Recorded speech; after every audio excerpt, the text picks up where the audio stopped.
Од 97 година никој не е дојдел да пита како ние живееме со сопругата. Нашите керки заминаа во странство.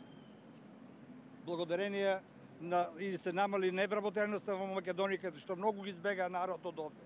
Ние со сопругата не можеме да ги истрпеме овие тешкоти. По цел ден сме дома затворени. Детето се разбира германски. До 7 години беше нормално. После 7 години од многу напади заборави да зборува. Не може и да оди. Барал да е смесат во институција. Имало институции до 18 години. Па пишете во групата на возрастни. Па до 26 било. Па жали се кај министерот. Па самиот министер Ристевски тогашниот ми одговори дека по 144 или 146 законот немало ограничување на старосни години, мора да ја згрижат. И знаете што се случи тогаш?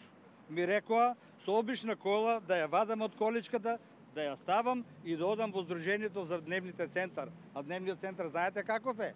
Една собична и некој каучок што оставил, може би мртовец да умрел на неа, и две медицински што волонтираат. Се жалев, ми одговорија Министерството за правда дека немало социјалното пари за да купи возило со рампа. Но многу уште пожелно е што Виши управни суд со 3 реченици одговорил. Во законот не постоело дека треба да има специјална возила. Тужа за дискриминација. 3 возила во Скопје има, ги дадов бројките.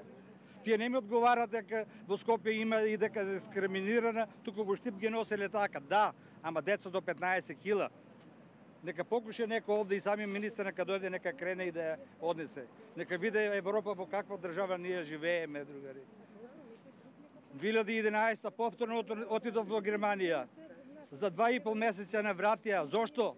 Затоа што институциите повторно кажа дека имаме институции овде. Се вративме. Барав преку адвокатот дневно да ја згрижуваат.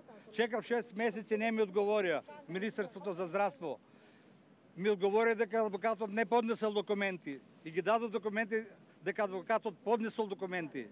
Ме тера на писмено и лично да пишувам поново. Поново чекав 1 година. Имав адвокат во Германија во март месец 2012 година да излезам на суд, а тие после 2 години ми дадоа одобрение дека немат институции. Каде ние ќе одиме понатаму? Од кого помош да бараме? Европа ја лажат, сите ја лажат. Без јас све со партиски одреден нити никој. Ние тражиме овие деца да се згрижат, да имат со лекари, да имат со институции кои што има и Западот. Сарпанов Димитар. Само сакам да кажам дека ова е една од многу стотици болни приказни. Луѓе кои што навистина веќе не знаат на која врата да тропнат затоа што законски работите не се решени како што треба. Ние напишавме една книга со барања, не знам кој од вас тука проследи, и таа книга ја проследивме до сите министерства. За жал сега е таква ситуацијата каква што е, нели, во државава малтене нели немаме влада. Меѓутоа се надеваме дека дел од тие барања кои што се примарни, кои што хитно треба да се решат, навистина се веќе 5 до 12 и многу е потребно тоа да се направи затоа што луѓето страдаат, се работи за човечки живот. И ова е апел, уште еден наш апел, веќе не знаеме на кој начин да реагираме, да се направи што поскора промена на законите, на подзаконските акти, на сите правилници, каде што полесно ќе можеме да се снаоѓаме во системот и каде што системот ќе ни го пружи она што ни е потребно, на крај крајви она што го заслужуваме како секој граѓанин на оваа земја. За да нема луѓе кои што се мачат, дури не можат ни да работат, не можат да функционираат, а сепак нели мора и да се работи за да на тоа дете или таа личност да му се обезбеди се што треба. Ќе бидат барањата тука за неколку минути, па доколку можете може и да ги уснимите. Така да тоа е дел само, а има и многу други работи.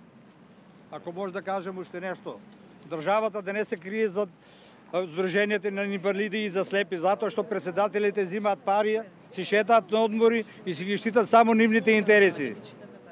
Ние сме слободни граѓани овде, не сме ниту партиски, нити во некоја организација.